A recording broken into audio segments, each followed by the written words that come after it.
Judaism 101, few minutes of random Torah teachings is last week and today and the next few weeks is going to be based on the idea of clearing up misperceptions. They're not really destructive misperceptions, but I think the misperceptions don't help us understand the depth of the literature of our sacred writings. Last week I discussed the idea that Adam is not a person's name because in the beginning of the book of Genesis, the human being is referred to Ha-Adam. So Ha-Adam refers to the species, the human being.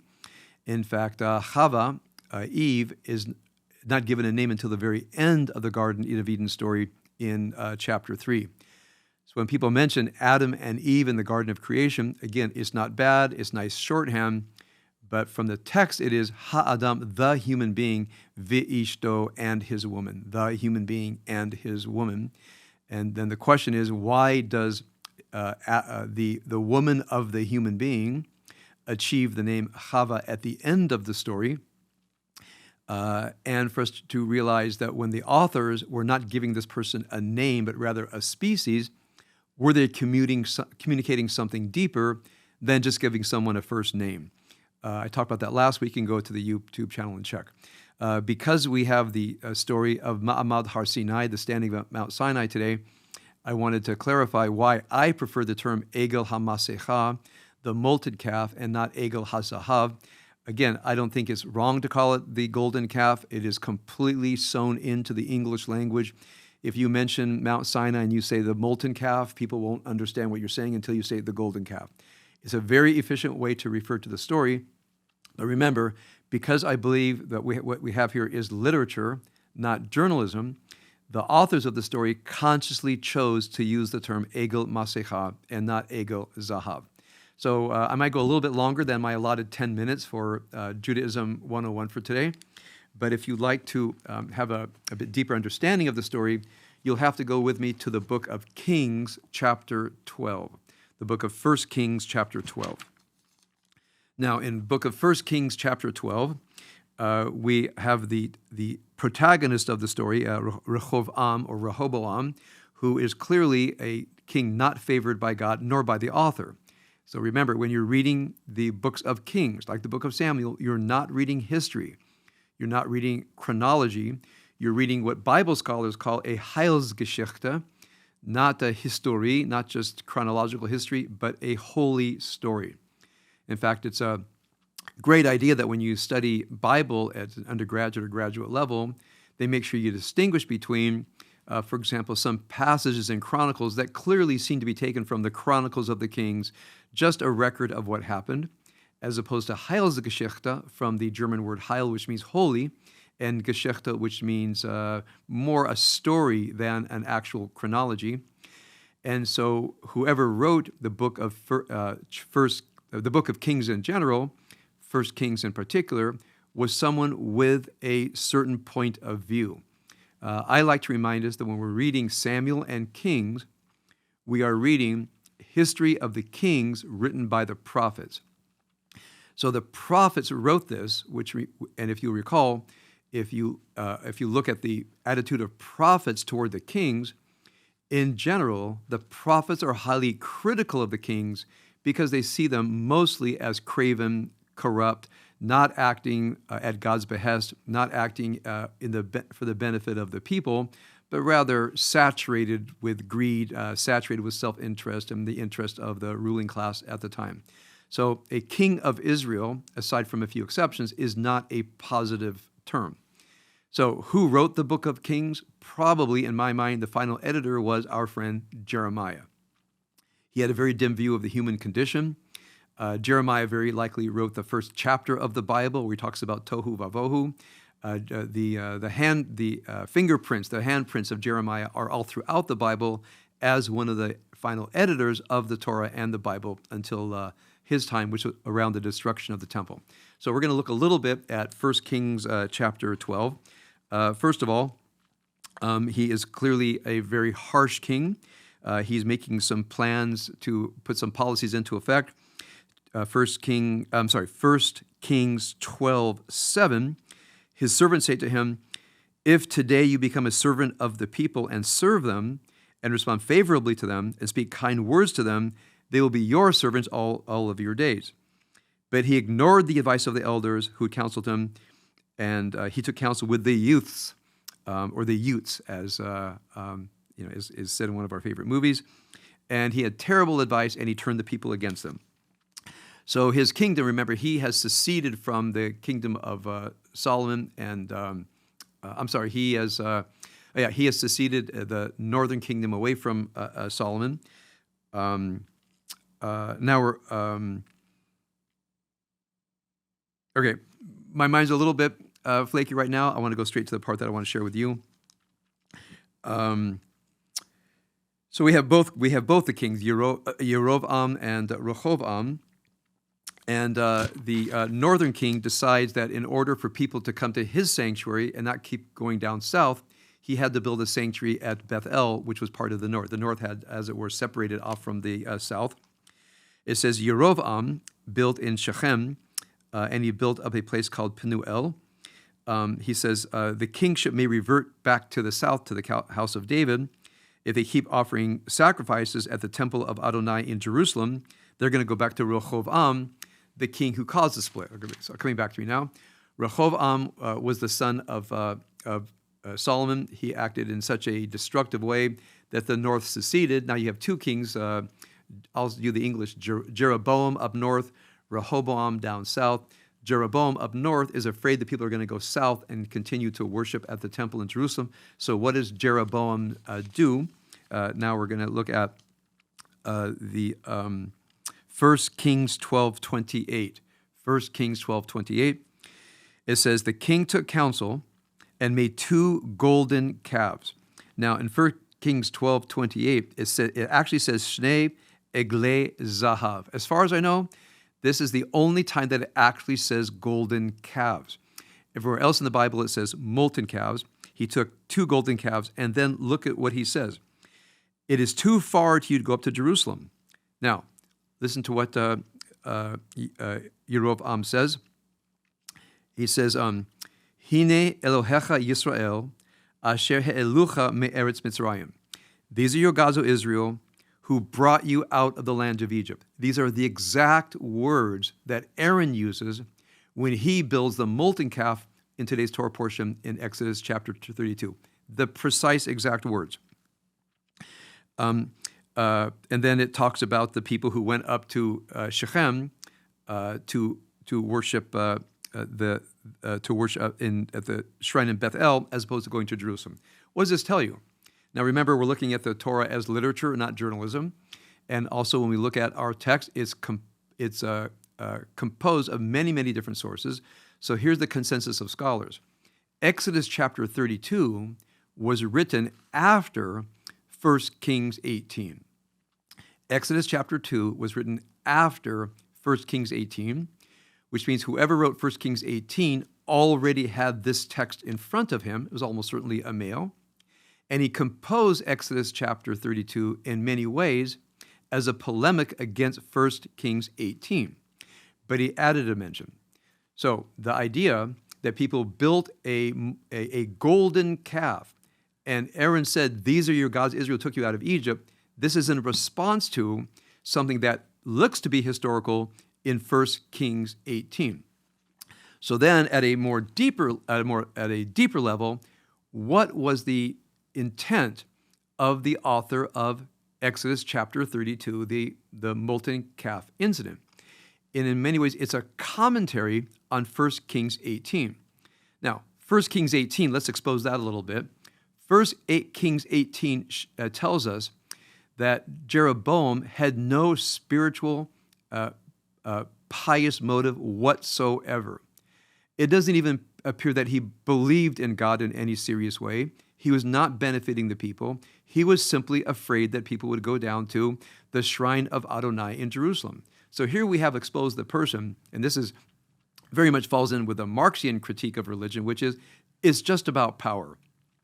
That religion is something fabricated by elites, foisted upon the people, things that they themselves don't even believe, but in order to create loyalty of the people. Well, this is Jeroboam. If you want an example of the many biblical examples of religion at its worst, go to 1 Kings chapter 18. Okay, so next paragraph of thought. with that idea, later on, as more biblical narratives are written and then retrojected back into the biblical narrative, meaning Exodus 32 is written after this time. This narrative happened around the year 900 or so BCE. Our text, the story of Ma'amad Har Sinai, the giving of Torah at Mount Sinai, and the molten calf incident, was probably written 100 or 200 years later, in around 700 BCE. So the Jeroboam story in its first form was in about 900 BCE, edited centuries later. But our story, today's Torah portion, was written at least 100 years later. So the author of our story today was written, again, in response to this, and they decided intentionally not to call what Aaron made an Egel Zahav, as it is referred to in 1 Kings 18, but rather an Egel Masecha. Why would the later author, I want to get into the spiritual dimension of things, but I want to share with you that reading things from an historical, critical perspective, from my point, does not lessen the spiritual dimension, but actually makes, for me, a somewhat more informed spiritual dimension, because I want to get into the mind of the author. Why did the author want to use the term Egel Masecha, a molten calf, and not the term used in 1 Kings 18, Egel Zahav? Hope you all understand my question. Well, we have to go into the Hebrew word Masecha. So I have a little bit of research done on this. I have two things to offer you. One is the etymology of the term Masecha, the etymology of the term molten. It's from the word linsoch, and linsoch means to pour something into a mold, hence molten. Molten meaning molded from metal. However, the term Masecha also means a mask in the sense of a death mask, for example, meaning people would put clay or something on a human being's face, take the clay off, pour metal into it, and you have a Masecha. That's how they made masks in the old days, was to take a clay form of a face and then pour metal into it. Not only a death mask, but you probably heard of the death mask more than you heard of other kinds of masks that are made as a mold of a human being's face. So on one hand, the later author decided to use the term Masecha, which in Hebrew means mask. Now, from a non-etymological perspective, you have the term Masach. Now, they sound similar. They're not etymologically connected. The etymological root of the word Masecha is Nasach Nun Samech Chet, from the word to pour. The etymological root of Masach is just as it sounds, Mem Samech Chet. What is Masach? Masach is a piece of cloth that acts as a veil. Now, where do you see this? If you go to next week's Torah portion, where we have the construction of the Ohel Moed, you see that all the areas are divided by a partition. Whenever you see partition, it is probably a translation of the term masach, meaning a veil. Now, I want you to think the similarity. Even though the term masecha is from molten, meaning a mold, and the word masach means a piece of cloth, they sound very similar. Masecha, masach. Masach is a veil, masecha is a mask, but notice what each one does. It hides something. Each one is a divider, and each one, as it were, impairs vision. Now, what does the masecha impair? The person looking at the person with the mask. The mask is to hide yourself from another. The masach is to hide the deepest, holiest parts of the Mishkan from the viewer. So the levels of holiness have to be divided. So the next question for me is, does this term masecha, meaning mask or molten thing, does it have a negative connotation in the Bible? So I'm going to show you two verses from the Bible. If you don't have to open the Bible, if you want to, you can take a note. Habakkuk chapter 3, verses 18 to 20. Habakkuk chapter 3, verses 18 to 20, if you want to look it up. Habakkuk says this: "What use is there of a carved statue whose maker has shaped it? A molten image, a masecha, a teacher of lies, that its maker should trust in his own work when he makes a dumb idol? Woe to him who says, awake, to the dumb stone, arise. Can it teach? Behold, it is overlaid with gold and silver, but there is no breath in it. Adonai is in his holy temple. Let the earth keep silence. So the Masecha is not only a molten thing, but something that leads to a lie, meaning people building something, fabricating it, and then saying, you're holy. So Masecha is a word that stands for the attitude of the ancient Israelites toward idolatry.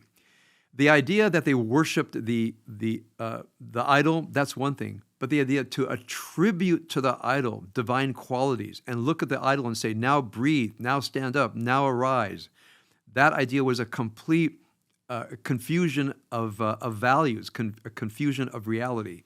So Masecha at some level stands for the world of lies and confusion of value. So I want you to hold that thought. In Habakkuk, the term Masecha just doesn't mean a molten thing, but rather a deceiver, a source of lies. One other verse I can share. I'll actually go back to verse, Isaiah chapter 30, if you want to go with me. Isaiah chapter 30, verse 1. Here's Isaiah. Woe to the rebellious children, said Adonai, who take counsel, but not from me, but from those who pour out a mold. Nosech masecha, but not of my spirit, that they may add sin to sin. So a person who is a nosech masecha, pouring the metal into the mold, is taking counsel of the masecha, but not made of my spirit. Now, try to imagine, we take Isaiah chapter 30 and it says, woe to the rebellious children who take counsel, but not from me, but who create a mask, because the Hebrew word masecha can mean mask. Let's go to Habakkuk chapter 3, where it says, what use is a carved statue whose maker has shaped it a molten image masecha or a mask? Let's read it this way. What use is there of a carved statue whose maker has shaped it and made a mask a teacher of lies? Okay, so what is the word masecha therefore mean? It means creating something that lies. So the egel masecha, you might say, it was a mask so people didn't have to look at and perceive God. Just hold that thought for a moment. People create something, an alternative to apprehending God, that makes you experience the divine, but in a completely perverse, devious, and distorted way. Now, from my perspective, this is a commentary on human history. If we can put the word truth instead of divine, there are people who are not interested in people seeing that things that are true, but they put a mask over truth to deceive people, putting a mask over truth to deceive people. So this is one reason that I'm going to segue now into my talk for this morning. This is a reason that I prefer egel hamasecha, which is the egel, the lamb, masecha, that was poured out, meaning a mold, but rather the egel, the calf, that served as a mask so people would not apprehend God. Now, certainly gold helps people not apprehend the truth. We're all subject to all kinds of different bribery. So I'm not opposed to the term egel zahav, the golden calf, but I prefer the more general idea, which communicates what I call the philosophic anthropology, that people would prefer to believe lies than to believe truth. Right. So that's why I like to use the term egel masecha, the molten calf, and not the golden calf at Mount Sinai, because then it turns us from an idea of idolatry, which is bad enough, but rather the human condition of preferring to see a mask than to see the truth. Preferring to see a mask than the truth. The truth is too hard to bear. Paraphrasing A Few Good Men, we can't handle the truth. Because what would happen if we saw the truth? And here I'm paraphrasing Rilke in the poem, The Panther. You might have to change your life. If you saw the truth, you might have to change your life. So that's my Judaism 101 for today.